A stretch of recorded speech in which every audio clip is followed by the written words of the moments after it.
I had no idea what assistant coaches were getting paid until, maybe a couple, 2-3 years ago.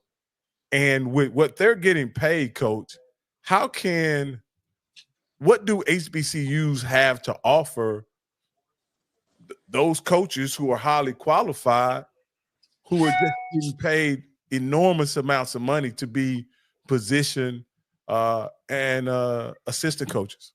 Well, I think right now, and what I'm hearing, and knowing guys on both sides, the HBCUs, especially the SWAC, they pay more than the Southland Conference for their head coach and assistant coaches. They pay more than the Southland. So the HBCUs, I think some of them, and they might be top heavy, they are competitive with the salary on a FCS level. Okay. I think they really tried to do it. They tried to do it, and some of them are doing it, and some of them not. Some of them just don't have the resources. But I think that's when you go back and you tell that AD and you tell that president, well, I'm gonna go play $2 million games. I'm gonna go play LSU for 1.2 million, and then I'm gonna go to Alabama and play them for 1.3 million. But you're gonna chalk that up. But you can't count that against me, because it's not a 12-game season for me. It's a 12-game season for the university, but it's a 10-game season for me, because I'm giving these two losses. I'm gonna take these 2 L's for the university. So I'm doing my part. So don't ever think that HBCU coaches don't do their part, because when they pay you to come on the road to play, they don't expect you to come in there and win, but they give you a check. So you got it. That loss, you shouldn't count that loss against me. Because I'm doing this to help the athletic department and help the university, and it brings great exposure when you can go play a team like Alabama and LSU. I think credit off the hat off to Coach Orgeron, because when he took over at LSU, he wanted to play Southern, he wanted to play Grambling, because he played Northwestern and he played Southeastern. So it was why are we not playing that? Why are we not playing Southern? Why are we not playing Grambling? And finally they did it, and now those HBCUs can get a piece of the pie.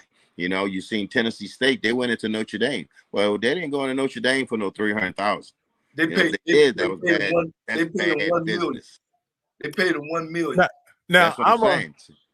Now I'm not a big fan of the money games, coach, because I think, now this is just me, and I'm not a coach, but it's a way that the university pimps the players, right? Well, you point out a very good scenario of where it's really about the football team doing their part for the university, and that's a real classy way of explaining it. And it's never been quite explained to me that way. Yeah. You look at New Mexico State. They went to Auburn, but Auburn was going to pay them 1.3. Well, they beat Auburn, but the difference between New Mexico State going to Auburn, then they Southern or Grambling going to Auburn. We going to Auburn with 63 scholarship. New Mexico State went in there with 85. So you give me 85 soldiers and you got 85 soldiers. Let's rock. Let's bang. But if I go in with 63 and my depth is not where it needs to be, well, once you get up 42-0, I'm taking my starters out. I'm taking my starters out. So, and it happens, but you have to do it because you have to help the school financially.